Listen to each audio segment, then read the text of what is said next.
স্বর্গে শান্তি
পিতা ও পুত্র পবিত্র আত্মার নামে।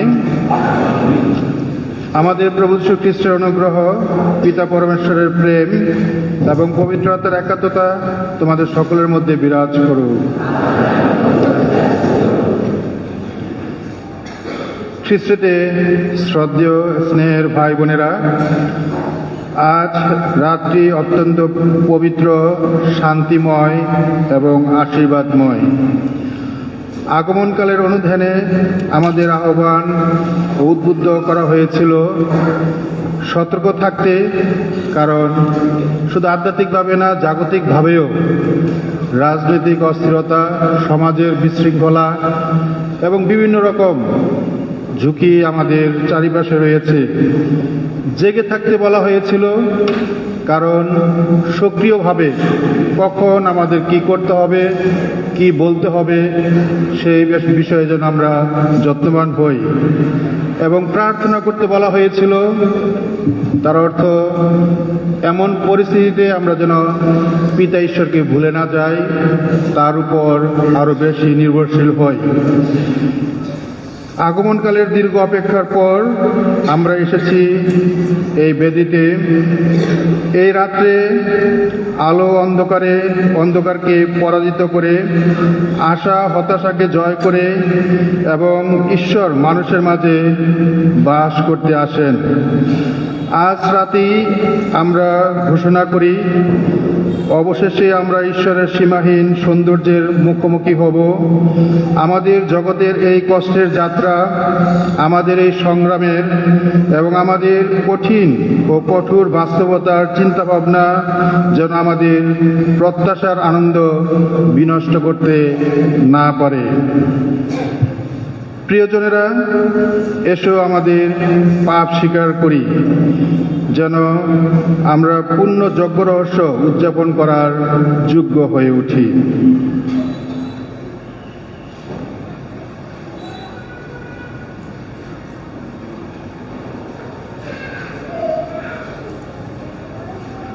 সর্বশক্তিমান ঈশ্বরের কাছে এবং ভাই বোনেরা, তোমাদের কাছে আমরা স্বীকার করি যে আমি কথায় কাজে এবং অবহেলার বিষয় পাপ করিয়াছি।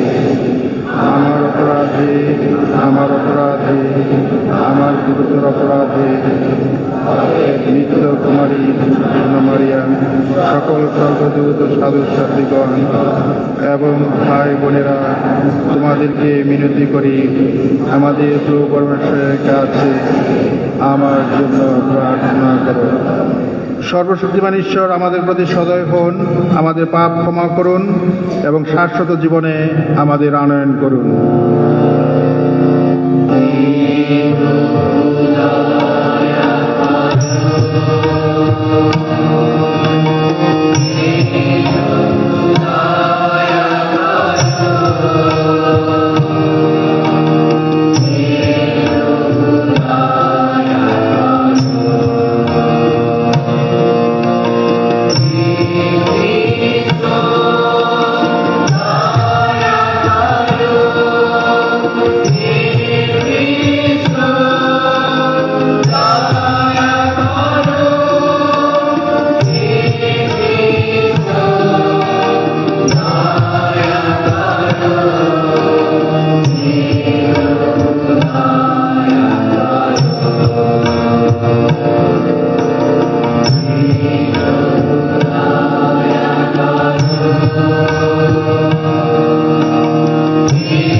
এসো প্রার্থনা করি।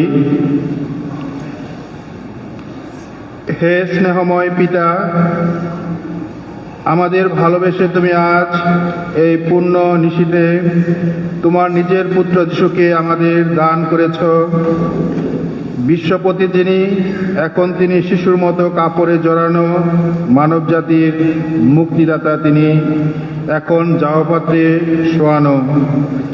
এই পুণ্য রাত্রিতে আমরা তোমাকে অনুনয় করি, তোমার রহস্যময় পিতৃস্নেহের আলোকে আমাদের উদ্বুদ্ধ করো। আমরা যেন স্বর্গদূত বাহিনীর কণ্ঠে কণ্ঠ মিলিয়ে তোমার প্রেমের মাহাত্ম্য কীর্তন করতে পারি। এই প্রার্থনা করি প্রভু যীশু খ্রিস্টের নামে।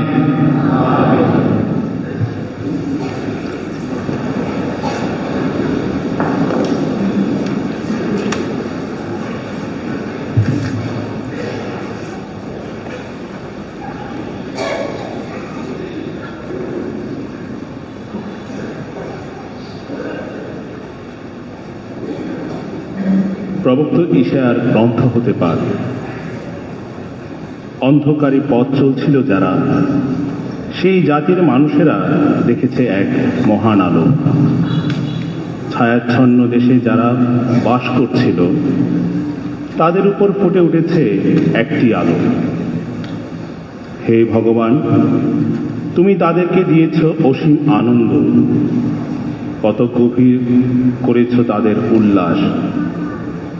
তোমার সঙ্গ সুখে তারা আনন্দিত, মানুষ যেমন আনন্দিত হয় ফসল কাটার সময়।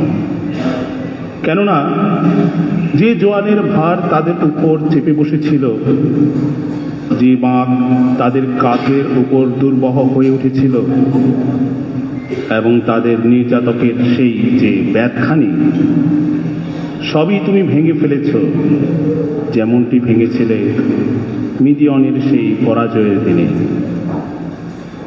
কেননা আমাদের জন্য একটি শিশু যে জন্ম নিয়েছেন, একটি পুত্রকে আমাদের হাতে যে তুলেই দেওয়া হয়েছে, তাঁর কাঁধের উপর রাখা হয়েছে সব কিছুরই আধিপত্য ভার।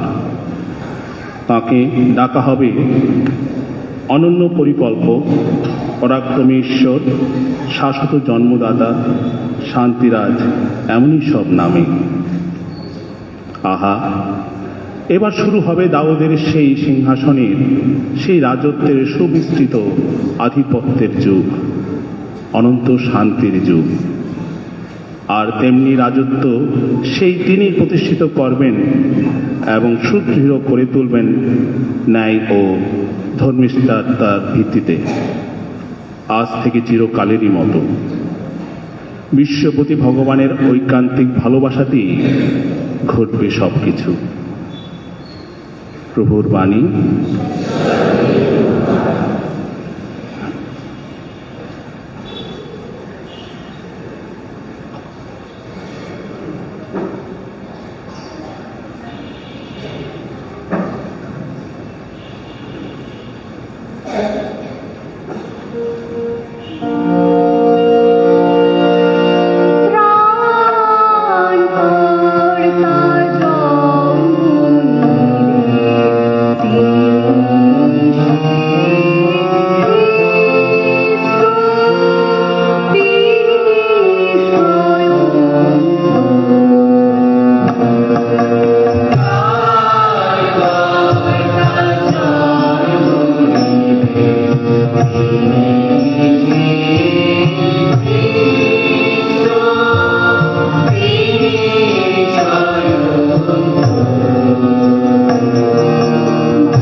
তিতের কাছে প্রেরিত দূত পলের পত্র।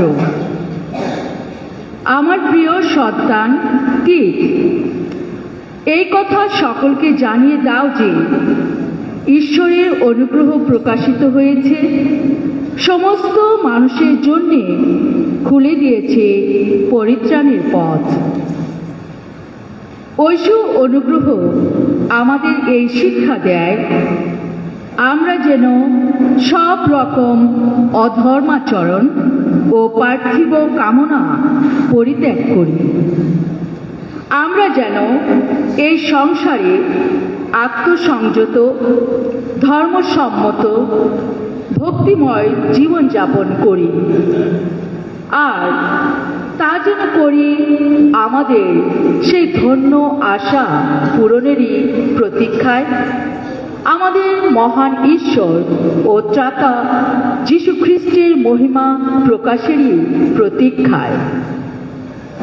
তিনি আমাদের জন্যে নিজের প্রাণ বিসর্জন দিয়েছেন, যাতে সমস্ত অধর্ম থেকে তিনি আমাদের মুক্ত করতে পারেন এবং শুচিশুদ্ধ করে আমাদের যেন তার একান্ত আপন এক জাতির মানুষ করে তুলতে পারেন। এমনই মানুষ করে তুলতে পারেন সৎকর্মে আগ্রহী যারা। প্রভুর বাণী।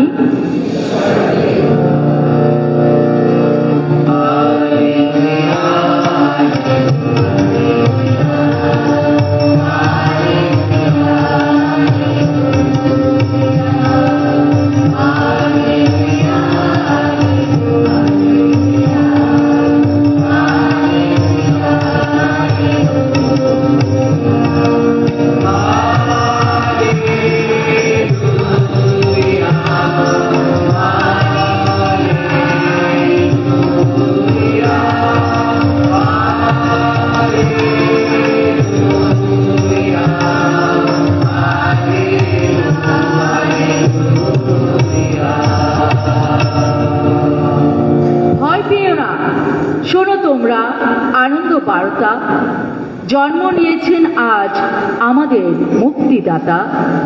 তিনি সেই খ্রিস্ট, তিনি স্বয়ং প্রভু, তিনি আমাদের পরিত্রাতা।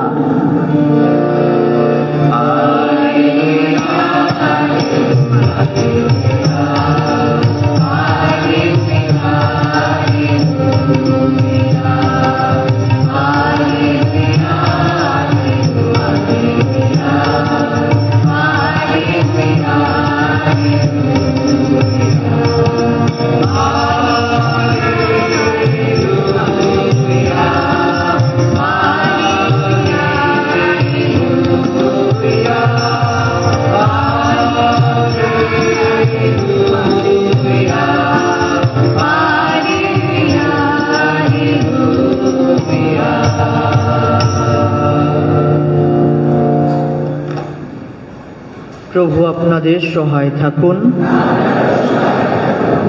লূক অনুসারে পবিত্র মঙ্গল সমাচার থেকে পাঠ। হে প্রভু, তোমার মহিমা।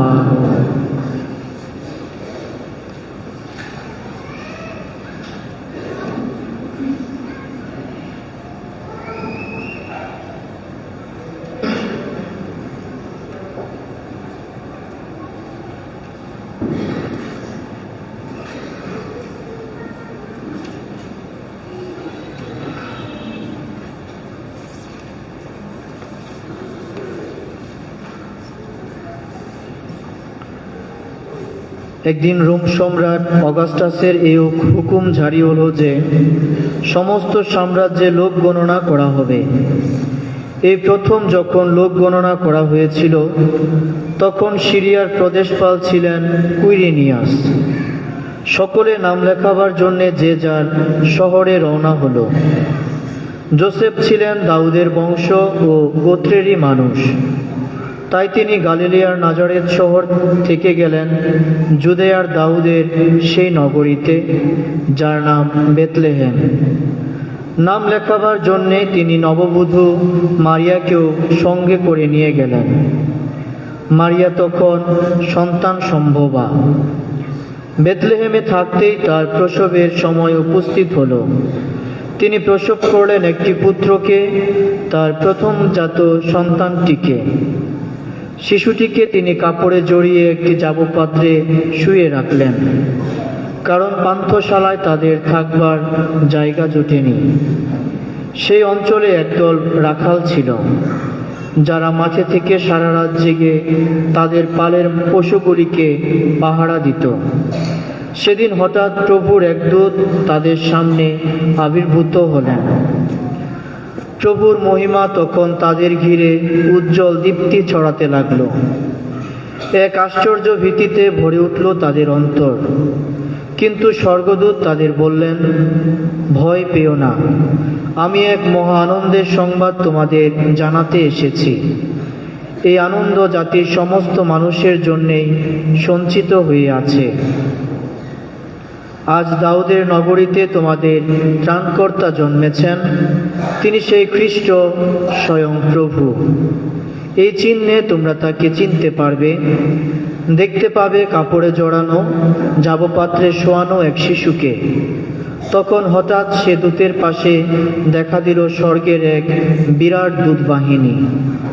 তারা ঈশ্বরের বন্দনা করে বলে উঠলেন, জয় ঊর্ধ্বলোকে পরমেশ্বরের জয়, ইহলোকে নামক শান্তি তার অনুগৃহীত মানবের অন্তরে।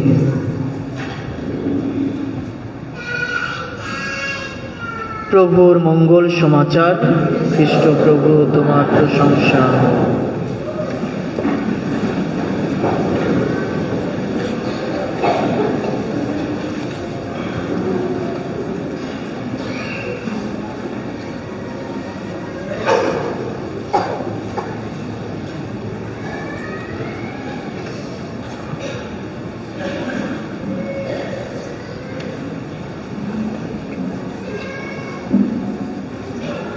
খ্রিস্টে প্রিয়জনেরা, কারণে অকারণে বহুবার এই গির্জা প্রাঙ্গণে এসেছি, কিন্তু আজকে যখন প্রবেশ করলাম তখন হঠাৎ করে চিন্তা হলো, গাড়ি কি এত সুন্দর রাস্তার উপর দিয়ে যাওয়া উচিত হবে?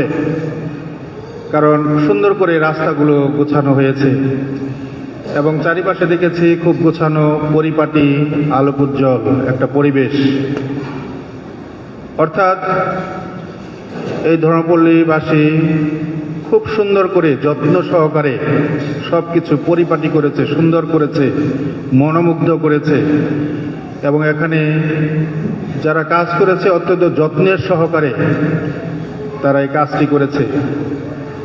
এবং এরপরে ফাদারদের সাথে যখন আলাপ করলাম তখন বুঝতে পারলাম সারা ধর্মপল্লী থেকে অংশগ্রহণ করে এই পবিত্র খ্রিস্টকে, বড়দিনকে আরো সুন্দর আনন্দময় করার জন্য যে গানের দল রয়েছে তারা অনেক প্রস্তুতি নিয়েছে। ফাদারগণ বলেছে অনেক প্রস্তুতি নিয়েছে, অনেক যত্ন করা হয়েছে যেন এই পবিত্র অনুষ্ঠান আরো পবিত্র হয়ে ওঠে এবং সবাই যেন খুব সুন্দরভাবে অংশগ্রহণ করতে পারে। তাহলে আজকের এই দিনে, এই সময়ে এবং এই পবিত্র খ্রিস্টরাগের সময়ে কিছু সহভাগিতা করব যত্নের সংস্কৃতি নিয়ে, কালচার অফ কেয়ার, যা নাকি বর্তমান সময়ে আমাদের খুবই প্রয়োজন। এবং পোপ ফ্রান্সিস তার লেখনীতে তিনি অনেকবার প্রকাশ করেছেন আমাদেরকে যে যত্নের সংস্কৃতি প্রসার করতে হবে। আমরা যখন সবাই যত্ন করতে থাকি তখন সেটা কালচারে পরিণত হয়, সংস্কৃতিতে পরিণত হয়। সেই যত্ন হতে পারে ধর্মপল্লীকে, যত্ন হতে পারে সমাজকে এবং সর্বোপরি যত্ন হতে পারে নিজেকে। যখন আমরা সবাই যত্নশীল হয়ে উঠি, সেবার জীবন হয়ে উঠি, তখন সেটাই আমরা বলতে পারি যত্নের সংস্কৃতি বিকশিত হচ্ছে। আমরা যদি একটু অনুভব করি, আজ রাত্রিটি শুধু একটি উৎসবের রাত নয়, এটি মানুষের প্রতি ঈশ্বরের যত্ন ও ভালোবাসার এক জীবন্ত ঘোষণা এবং সাক্ষ্য, এবং যা প্রতিটি পাঠই আজকে আমরা শুনেছি। এই রাতে ঈশ্বর নিজেই মানুষ হয়ে আমাদের মাঝে আসেন এবং তিনি আমাদের দেখান কিভাবে ভালোবাসা, সহানুভূতি এবং যত্নের সংস্কৃতি গড়ে তোলা যায়। স্বর্গদূতদের সেই আনন্দ ঘোষণা আজও আমাদের কণ্ঠে ধ্বনিত হয়। আজ দাউদের নগরে তোমাদের জন্য এক ত্রাণকর্তা জন্মেছেন, তিনি সেই খ্রিস্ট, স্বয়ং প্রভু। তিনি আমাদেরকে যত্ন করতে এসেছেন, তিনি আমাদেরকে সেবা করতে এসেছেন, তিনি আমাদের ভালোবাসা দেখাতে এসেছেন। আর এই ভালোবাসার প্রথম ধাপ হলো অন্ধকার জগতে আলোর আগমন, এবং তা হলো যত্নের সংস্কৃতির প্রথম ধাপ। প্রবক্তা ঈশায়া বলেন, যারা অন্ধকারে চলত তারা মহা আলো দেখেছে। আমরা যারা পাপী ছিলাম, পাপময় জীবন ছিল, যারা বড়দিনের সময় আগমনকালে আমরা পাপ স্বীকার করেছি, আমরা কিন্তু অন্ধকার থেকে আলোতে এসেছি। এবং আজকের যে যীশুখ্রিস্ট অন্ধকার জগতে আলো হয়ে এসেছেন, তিনি কিন্তু আমরা যারা পাপ স্বীকার এসেছি, আমরা অভিজ্ঞতা করেছি তিনি আমার জন্যে আলো, আমার পরিবারের জন্যে আলো। তাহলে যত্নের সংস্কৃতির প্রথম ধাপ হলো নিজেকে যত্ন করা এবং আলোতে আসা। আমাদের সমাজে আজ নানা রকম অন্ধকার রয়েছে।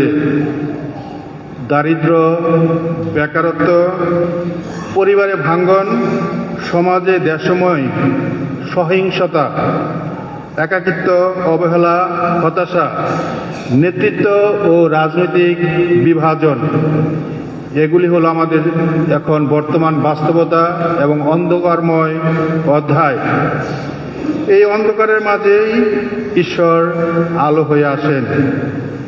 কিন্তু লক্ষ্য করুন, এই আলো আগমন শুরু রাজপ্রাসাদে নয়, একটি গোশালায়। এর মাধ্যমে ঈশ্বর আমাদের জানান, যেখানে মানুষ সবচেয়ে উপেক্ষিত, সেখানেই যত্নের প্রয়োজন সবচেয়ে বেশি। সেখানে ঈশ্বর আমাদের সঙ্গে আছেন। তাই ইম্মানুয়েল। বর্তমান বাংলাদেশে আমাদের যে আরো যত্ন দরকার, আরো সুরক্ষা দরকার, এর মধ্যে আমরা যেন ভুলে না যাই ঈশ্বর আমাদের পাশে আছেন, সাথে আছেন। এই ভরসা যেন আমাদের থাকে, তাহলে আমাদের অন্তরের আনন্দটুকু কেউই বঞ্চিত করতে পারবে না। দ্বিতীয়ত আমরা দেখি যে গোশালা রূপান্তরিত হয়েছে যত্নের সংস্কৃতির শিক্ষালয়ে। এই গোশালা আর গোশালা রইল না, হয়ে গেল সেই যত্নের সংস্কৃতির একটি শিক্ষালয়। এখান থেকেই আমরা শিখেছি কিভাবে ভালোবাসতে হয়, কিভাবে পাশে দাঁড়াতে হয়, কিভাবে সেবা করতে হয়। গোশালা আমাদের শেখায় প্রথমত পিতা ঈশ্বরের কথা শোনা, অপরের কথা শোনা। নিজের উপস্থিতি যত্নের সংস্কৃতির অন্যতম উদাহরণ। সরলভাবে অন্যের প্রয়োজনে ছুটে যাওয়া, সহভাগিতা করা, আমাদের জীবন সম্পর্কযুক্ত তা বুঝতে শেখা, এই সবই এই গোশালা আমাদেরকে আজ শিক্ষা দিয়ে যায়। এই জন্য গোশালা আমাদের জন্য একটা ভালোবাসার শিক্ষালয়, যত্নের শিক্ষালয়, সেবার শিক্ষালয়। যিশুর জন্য মারিয়া ও জোসেফের বড় উপহার ছিল তারা মনোযোগ সহকারে ঈশ্বরের বাণী শুনেছেন। শ্রবণ করা থেকেই আমাদের সেই ভালোবাসা, স্নেহ, বিশ্বস্ততা এবং অপরিসীম যত্নের গুরুত্ব আমরা বুঝতে পারি। মারিয়ার কাছে যখন ঈশ্বরের বাণী এসেছে, তিনি অন্তর দিয়ে শুনেছেন। জোসেফের কাছে যখন ঈশ্বরের বাণী এসেছে, তিনি অন্তর দিয়ে শুনেছেন। মারিয়া যখন এলিজাবেথের ঘরে উপস্থিত হয়েছেন, সে যিশুর উপস্থিতি এলিজাবেথ বুঝতে পেরেছেন তার নিজের গর্ভের সন্তানের মধ্য দিয়ে। তাহলে আমরা দেখি যে প্রথম ধাপ হলো ঈশ্বরের বাণী শোনা। আমরা কি ঈশ্বরের বাণী শুনি? আমরা কি ঈশ্বরের বাণী পাঠ করি? আমরা কি ঈশ্বরের বাণী মনোযোগ সহকারে শুনি? যদি শুনি, তাহলে মারিয়ার মতো আমরাও ছুটে যাব অন্যের যত্ন করতে, সেবা করতে। আমরাও ছুটে যাব যোসেফের মতো অন্যকে সুরক্ষা দিতে। এটাই হলো যত্নের সংস্কৃতির মূল। সব সময় অনেক কিছু থাকা নয়, বরং ভালোবাসা দিয়ে পাশে থাকা। যেভাবে গোশালায় মারিয়া, যোসেফ এবং স্বর্গদূতগণ এবং সেই রাখালেরা যিশুর পাশে ছিলেন। আজ আমাদের পরিবারে, ধর্মপল্লীতে এবং সমাজে প্রশ্ন জাগে, আমরা কি ঈশ্বরের বাণী মনোযোগ সহকারে শুনি? আমরা কি ঈশ্বরের বাণী পাঠ করি? আমরা কি অপরের কথা শুনি? আমরা কি পরিবারের অন্য সদস্যকে যথেষ্ট সময় দেই, মারিয়া এবং যোসেফের মতো? আমরা কি উপেক্ষিত, দরিদ্র, তাদের পাশে সর্বদা দাঁড়াই? এই সমস্ত প্রশ্ন আজকে রাত্রে আমাদের এই পবিত্র খ্রিস্টজাগের সময় ঈশ্বর শিশু যিশু হয়তো আমাদের করতে চান। এরপর আমরা দেখি যে যত্নের সমাজে শান্তিরাজ যিশু বসবাস করেন। স্বর্গদূতেরা গান গেয়ে বলেন, পৃথিবীতে তার প্রিয় মানুষের প্রতি নামক শান্তি। এই শান্তি আসে না অস্ত্র দিয়ে, সহিংসতা দিয়ে, মারামারি দিয়ে, আসে না ক্ষমতা দিয়ে, আসে না দলীয়করণ বা বিভাজন দিয়ে। এই শান্তি আসে যত্নের সম্পর্ক থেকে, মমতা থেকে, কিছু ভালো কাজ থেকে, ক্ষমা থেকে, একতা থেকে। কিন্তু এসবই আসবে যদি আমরা অন্তরে সেই ঈশ্বরের বাণী শুনতে পাই, অন্তরে যদি সেই ঈশ্বরের বাণী থাকে। তাহলে আমরা দেখি এই সেবা, ভালোবাসা সব কিছুই আমাদের অনুপ্রাণিত করে সেই ঈশ্বরের বাণী শোনার মধ্য দিয়েই। যেখানে শিশু অনিরাপদ, নারীগণ অসম্মানিত, দরিদ্র উপেক্ষিত, নেতা নেত্রীরা বিভাজিত এবং স্বার্থপরতা দৃশ্যমান, সেখানে প্রকৃত বড়দিন হয় না। সেখানে শান্তিরাজ যিশুকে নিয়ে আনন্দ পরিপূর্ণ না, সেখানে উল্লাস উচ্ছৃঙ্খলতায় পরিণত হয়। তাই বড়দিন আমাদেরকে আহ্বান জানায়। প্রিয় ভাই বোনেরা, বড়দিনে শিশু যিশুকে চুম্বন করতে করতে অন্তর অনুভব করি বড়দিন আমাদের জন্য একটি আহ্বান, শিশু যিশুর মতো হয়ে ওঠা। আজ রাতে শিশু যিশু আমাদের আহ্বান জানান পরিবারে আরো সহানুভূতিশীল হতে, নিজের প্রতি যত্ন নিতে।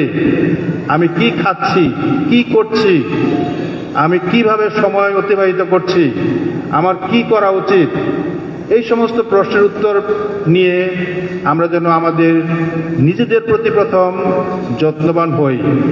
নিজেদের দেহ যেন আমরা সুরক্ষা দেই, নিজেদের মনকে আমরা যেন সুরক্ষা দেই, আমরা নিজেদের আধ্যাত্মিক জীবনকে যেন সুরক্ষা দেই। তাহলে সেই যত্নের সংস্কৃতি শুরু হয় আমাদের প্রত্যেকের সেই সুরক্ষার মধ্য দিয়ে, প্রত্যেকের সেই যত্নশীলতার মধ্য দিয়ে। আমরা যেন নিজেকে বিভিন্নভাবে বিনষ্ট না করি। তাই নিজের প্রতি যত্নশীল হতে আজকে শিশু যিশু আমাদের আহ্বান জানান। প্রতিবেশীর কষ্টে সংবেদনশীল হতে তিনি আহ্বান জানান। ভিন্ন ধর্ম, জাতি এবং ভিন্ন মতের মানুষের প্রতি সম্মান দেখাতে। আমরা ভিন্ন ধর্ম, জাতি, তাদের সম্মান দেখাতে পারি দূরে থেকে, কিন্তু আমার পাশে, আমার সমাজে, আমার ধর্মপল্লীতে, আমার সংগঠনে, আমার সমিতিতে যারা ভিন্ন মতের আছে, তাদের সাথে আমার আচরণ কি, তাদের সাথে আমার ব্যবহার কি? এই ব্যবহার যদি আমাদের আজকের শিশু যিশুর আহ্বানের মতো করে হয়, তাহলে কিন্তু আমরা একটা সুন্দর সমাজ গড়ে তুলতে পারি। আমাদের আজকের রাত্রি আমাদেরকে আহ্বান জানান প্রকৃতি, পরিবেশ, আমাদের জীবন জীবিকাকে যেন আমরা সুরক্ষা দিই। আজকের এই গির্জা প্রাঙ্গণ অনেক সুন্দর, কিন্তু আমরা যদি এটাকে বিনষ্ট করি, টিস্যু পেপার ফেলে, বোতল ফেলে, আবর্জনা ফেলে, তাহলে 1 ঘন্টার মধ্যে সব নষ্ট হয়ে যেতে পারে। কিন্তু আবার এগুলি থেকে যদি আমরা বিরত থাকি, তাহলে আমাদের প্রকৃতি, পরিবেশ, জীবন, জীবিকা সবই সুন্দর থাকে, যত্নশীল হয়ে উঠতে পারি। আমাদের জীবন তিনটা সম্পর্কের সাথে সম্পর্কযুক্ত এবং গতিশীল: সৃষ্টিকর্তার সাথে, অপরের সাথে এবং সৃষ্টির সাথে। আমাদের এই তিনটা সম্পর্কই আমাদেরকে আরও যত্নশীল হতে হয়। এভাবে আমরা যত্নের সংস্কৃতি বিকাশ করতে করতে একটি মানবিক ও খ্রিস্ট সমাজ গড়ে তুলতে পারি। নভেম্বর মাসের প্রথম সপ্তাহে প্রথম দিনে ভাটিকানের সমন্বিত মানব উন্নয়ন মন্ত্রণালয় থেকে একজন মন্ত্রী কার্ডিনাল মাইকেল চিয়ার্নি তিনি বাংলাদেশে এক সপ্তাহ ভিজিট করেছেন এবং তার পালকীয় সফরের সময় আমি তার সাথে ছিলাম, তাকে বিভিন্ন জায়গায় নিয়ে গিয়েছি এবং সে আমাদের বাংলাদেশের সেবা কাজ দেখেছে। ফিরে যাওয়ার পুরো মুহূর্তে সে বিশপ কনফারেন্সকে জিজ্ঞেস করেছে, আপনারা খুবই অল্প খ্রিস্ট বিশ্বাসী, কিন্তু এত সেবা কাজ, এত যত্ন আপনারা কোথা থেকে অনুপ্রাণিত হয়ে করছেন বাংলাদেশ মণ্ডলীতে? এবং আমাদের একজন বিশপ উত্তর দিয়েছে, মণ্ডলী আমাদেরকে শিখিয়েছে যত্নশীল হতে, সেবক হতে, সেবা করতে। তাহলে মণ্ডলী আমাদেরকে শিখায় আমরা যেন সেবা করি, যত্নশীল হই, নিজের প্রতি, সমাজের প্রতি, দেশের প্রতি। এবং এই মন্ত্রী যখন বিদেশ গিয়েছে তার আরেক দেশে, তখন তারা প্রশ্ন করেছে, আপনি বাংলাদেশে থেকে কি দেখে আসলেন? তখন মন্ত্রী কার্ডিনাল মাইকেল চিয়ার্নি তিনি বলেছেন, বিশ্বের অনেক শরণার্থী শিবির আমি ভ্রমণ করেছি, সফর করেছি, প্রায় সবগুলো শরণার্থী শিবির আমি সফর করেছি, কিন্তু বাংলাদেশের শরণার্থী শিবির হলো সবচেয়ে বৃহৎ। এবং সেখানে সফর করে আমি দেখেছি গরিব একটি দেশ, এই দেশে যারা শরণার্থী হয়েছে প্রত্যেকজন শরণার্থীরই থাকার জন্য ওয়াল আছে এবং রূপ আছে। তিনি বুঝাতে চেয়েছেন গরিব দেশ, কিন্তু আমরা সসম্মানে শরণার্থীদেরকে রেখেছি একটি ঘরের মধ্যে। তিনি বলেছেন আর কোনো দেশে এমনটি নাই। সর্ববৃহৎ শরণার্থী ক্যাম্পে বাংলাদেশ তারা এই প্রত্যেকজনের জন্যই একটা ছোট্ট করে ঘর তৈরি করে দিয়েছে। এটা হলো মানব মর্যাদা, এটা হলো শিশু সুরক্ষা, এটা হলো আমাদের নারীদের সম্মান রক্ষা এবং জীবনের প্রতি মর্যাদা প্রদান করা। অনেক উন্নত দেশ আছে এবং শরণার্থীর সংখ্যা কম, কিন্তু তারা এটা করতে পারেনি, কিন্তু আমরা করেছি। এবং সেখানে আমাদের খ্রিস্টান অনেক সংগঠন, কারিতাস, ওয়াল ভিশন এবং অন্যরা সম্পৃক্ত রয়েছে। তাহলে সেটা হলো আমাদেরকে মণ্ডলী শেখায় যে আমাদের যত্নশীল হতে। পোপ ফ্রান্সিস বলেছেন, আমাদের প্রতিটি ভালো কাজ হলো মহৎ কাজ, যদি তার মধ্য দিয়ে ব্যক্তি ও সমাজ রূপান্তরিত হয়। আর আমাদের ক্ষুদ্র ক্ষুদ্র অসংখ্য ভালো কাজের মাধ্যমেই যত্নের সংস্কৃতি গড়ে উঠতে পারি, যা বর্তমান বাস্তবতায় খুবই প্রাসঙ্গিক ও জরুরি। আমাদের এই মহৎ অংশগ্রহণের জন্য পিতা ঈশ্বরের নিকট থেকে তার প্রতিশ্রুত পুরস্কার আমরা পাবই। এই পবিত্র রাতে শিশু যিশু আমাদের হৃদয়ে নীরবে বলেন, আমার আগমন তখনই পূর্ণতা পায় যখন তুমি অন্যের যত্ন নাও, যত্নশীল হয়ে ওঠো। আসুন আমরা তাকে গোশালা থেকে আমাদের হৃদয়ে, পরিবারে ও সমাজে নিয়ে যাই, যেন এই বড়দিন থেকে শুরু হয় আবারও আমাদের সেবা যত্নের সংস্কৃতি, যত্ন, ভালোবাসা এবং শান্তির এক নতুন সংস্কৃতি। শুভ বড়দিন।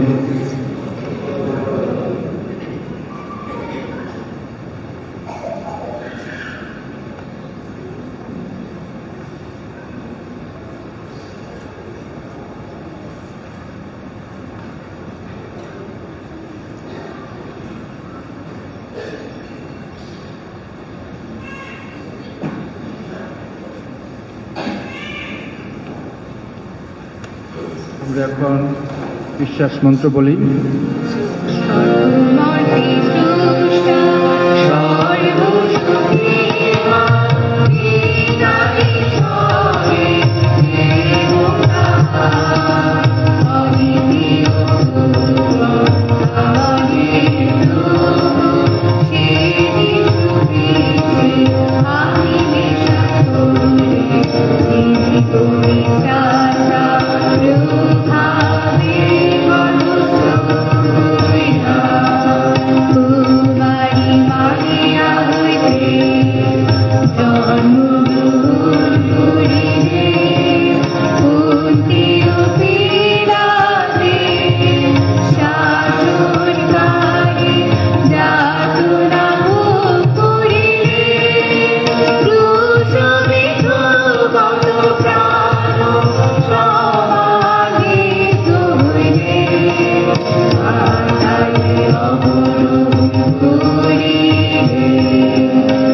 এই শান্তিময় আশীর্বাদময় রাতে বড়দিনের পবিত্র খ্রিস্ট আগে আমাদের অন্তরের বিভিন্ন উদ্দেশ্য পিতা ঈশ্বরের কাছে তুলে ধরি।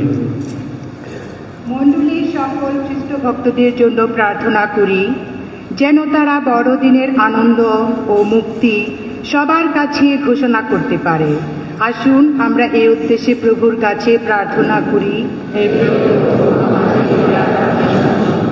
ধর্মীয় ও রাষ্ট্রীয় সকল নেতাদের জন্য প্রার্থনা করি যেন তারা প্রেম, শান্তি ও ন্যায়ের রাজ্য স্থাপন করার কাজে অনুপ্রেরণা দানে কখনো বিরত না থাকেন।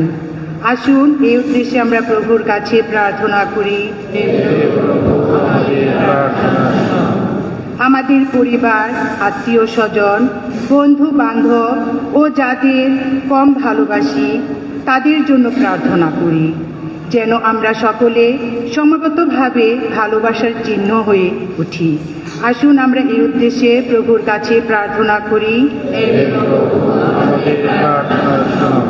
যারা নানাবিধ কারণে বড়দিনের এই আনন্দোৎসবে যোগদান করতে পারছে না, বিশেষ করে যারা গরিব, দুঃখী ও অসুস্থ, যারা পরিবার থেকে দূরে রয়েছে, তাদের স্মরণ করে প্রার্থনা করি যেন তারা বড়দিনের শান্তি, আনন্দ ও প্রেম থেকে সম্পূর্ণভাবে বঞ্চিত না হয়।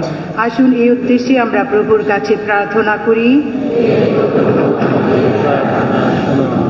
আমাদের সকলের জন্য প্রার্থনা করি বড়দিনের উপহার শান্তি, প্রেম ও পূর্ণ মিলন যেন সাদরে গ্রহণ করে আগামী বছরের প্রতিদিনে আমাদের প্রত্যেকের জীবনে ও সমাজে বাস্তবতা দান করতে পারি। আসুন আমরা এই উদ্দেশ্যে প্রভুর কাছে প্রার্থনা করি। শিশু যিশুর আশীর্বাদ কামনা করে আরো উদ্দেশ্য দিয়েছেন দীপক পিরিস দক্ষিণ পাঞ্জরা থেকে, বিজয়া রোসারিও ঢাকা থেকে। আজকের এই পবিত্র খ্রিস্টের সময় আমরা সত্যিই প্রার্থনা করি আমাদের দেশ নেতাদের মনের রূপান্তরের জন্যে, তারা যেন প্রজ্ঞা দিয়ে দেশ পরিচালনা করতে পারে। আমাদের দেশের শান্তির জন্যে, আমাদের প্রতিটি মানুষের সুরক্ষার জন্যে আমরা শিশু যিশুর কাছে প্রার্থনা করি। আমাদের সমস্ত উদ্দেশ্য পিতা ঈশ্বরের কাছে তুলে ধরি প্রভু যীশু খ্রিস্টের নামে।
বোনেরা প্রার্থনা করো যেন আমার ও তোমাদের যজ্ঞ সর্বশক্তিমান পিতা পরমেশ্বরের কাছে গ্রহণযোগ্য হয়।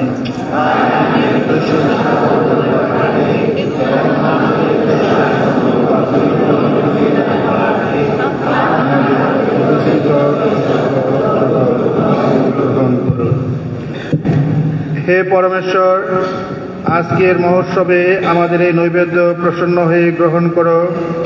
আশীর্বাদ করো এই খ্রিস্টদাগে তোমার ও আমাদের মধ্যে যে পবিত্র বিনিময় হতে চলছে, তার গুণে আমরা যেন তারই সারূপ্য লাভ করতে পারি, যিনি নিজের মধ্যে মিলিত করে দিয়েছেন তোমার দিব্য স্বরূপ ও আমাদের মানব স্বরূপ। বিশ্বপ্রভু রূপে তিনি যুগে যুগে বিরাজমান।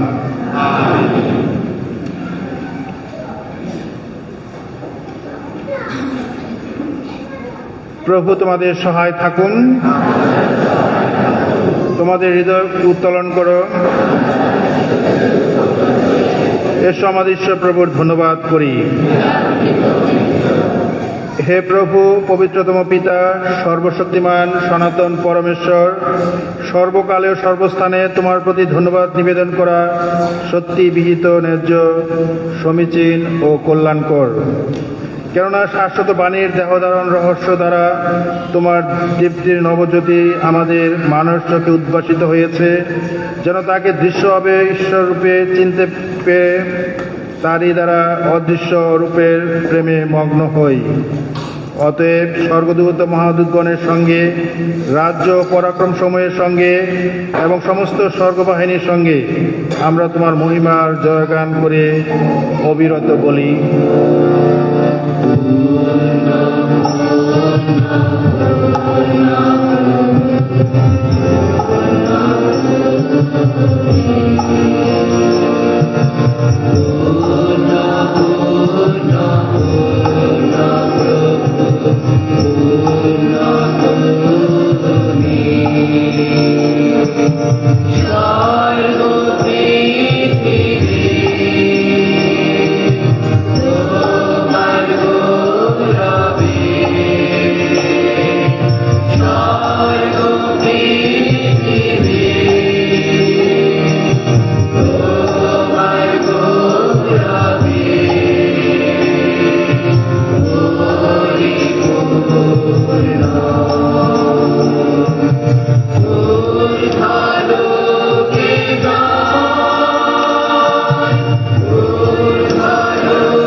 সত্যি হে প্রভু, তুমি পবিত্র, সমস্ত পবিত্রতার উৎস।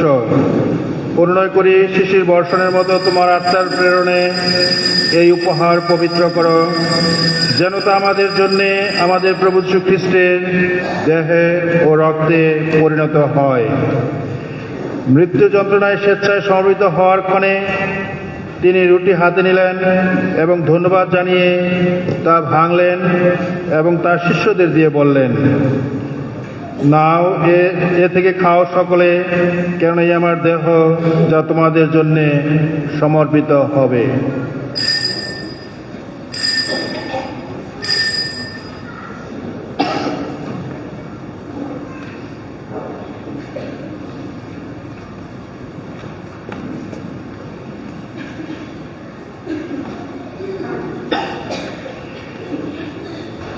তেমনিভাবে সান্ধ্যভোজের পরে তিনি পানপাত্রটিও নিলেন, পুনরায় তোমাকে ধন্যবাদ জানিয়ে তার শিষ্যদের দিয়ে বললেন, নাও, এ থেকে পান করো সকলে, কেননা এই আমার রক্তের পানপাত্র, নূতন ও শাশ্বত সন্ধির রক্ত, যা তোমাদের অনেকের জন্য পাপ মোচনের উদ্দেশ্যে পাতিত হবে।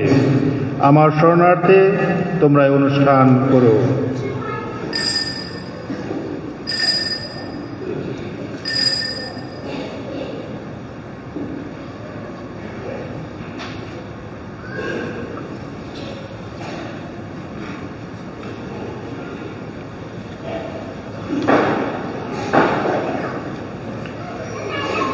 এসো বিশ্বাসের রহস্য ঘোষণা করি।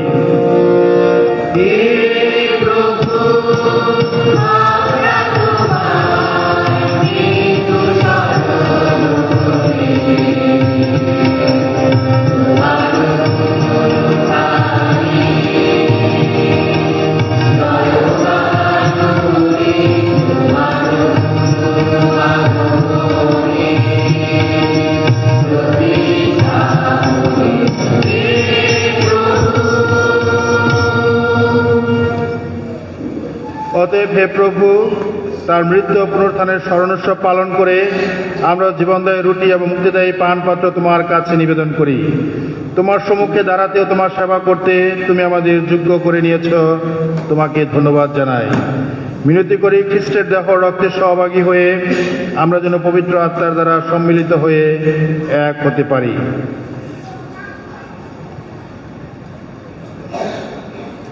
হে প্রভু, সমগ্র ভূমণ্ডলে বিস্তৃত তোমার উপাসক মণ্ডলীকে স্মরণে রেখো। আমাদের পুণ্য পিতা চতুর্দশলিও, আমাদের আর্চ বিশ্ব বিজয় এবং যাজক সমাজের সাথে তাকে তোমার প্রেমের পূর্ণতায় গড়ে তোলো। পুনরুত্থানের প্রত্যাশায় নিদ্রিত আমাদের ভাই বোনদের এবং তোমার দয়ার আশ্রয়ে মৃত সকলের কথাও স্মরণে রেখো। তোমার মুখমণ্ডলের বিভায় তাদের স্থান দিও।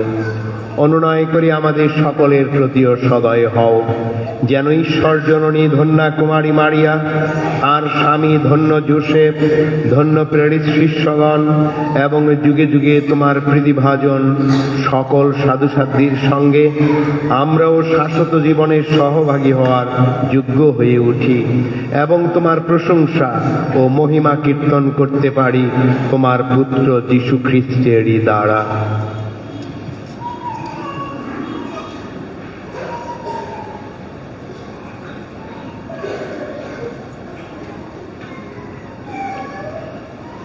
তার দ্বারা, তার সঙ্গে ও তারই মধ্যে হে সর্বশক্তিমান পিতা পরমেশ্বর, পবিত্র আত্মার সংযোগে সমস্ত গৌরব ও মহিমা তোমারই যুগে যুগান্তরে।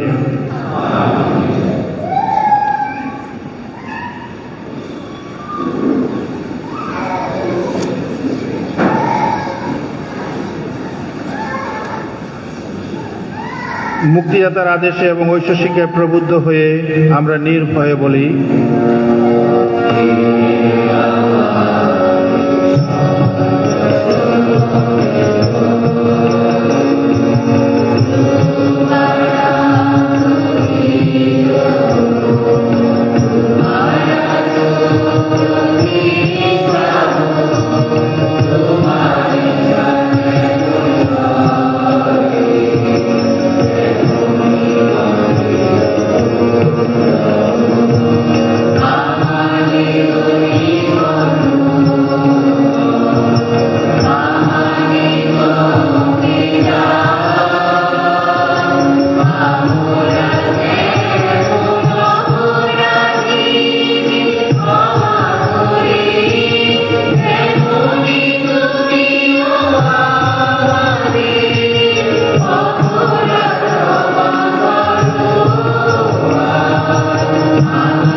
হে প্রভু, অনুনয় করি সকল অনর্থক হতে আমাদের রক্ষা করো, প্রসন্ন হয়ে প্রত্যহ আমাদের শান্তি প্রদান করো, যেন তোমার করুণার উপর নির্ভর করে আমরা পাপ থেকে সর্বদা মুক্ত এবং সমস্ত সংকট থেকে নিরাপদে থাকি। আমরা রয়েছে সেই পূর্ণ আশায় এবং আমাদের মুক্তিদাতা যীশু খ্রিস্টের আগমনের প্রতীক্ষায়।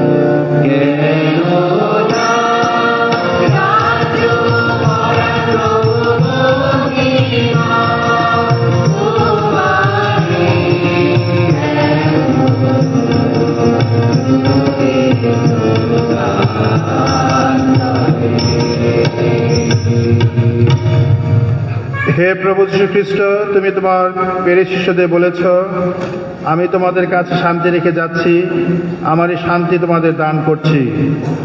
আমাদের পাপের প্রতি নয়, বরং তোমার মণ্ডলীর বিশ্বাসের প্রতি দৃষ্টিপাত করো। প্রসন্ন হয়ে তোমার ইচ্ছা অনুসারে তাকে শান্তি ও একতা প্রদান করো।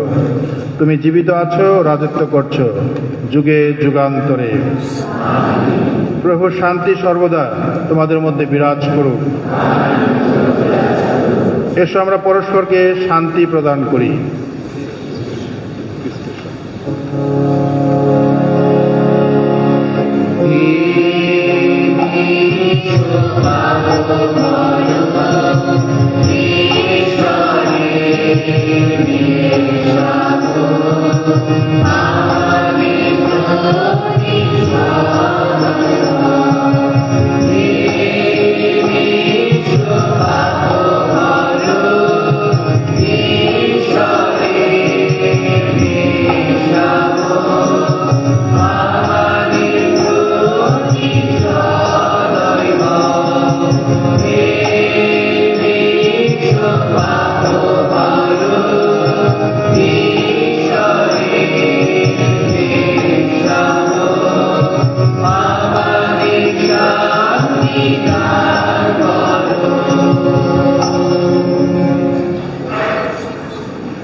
এই দেখো ঈশ্বরের মেষশাবক, দেখো যিনি বিশ্ব পাপহর। ধন্য তারা যারা মেষশাবকের ভোজে নিমন্ত্রিত।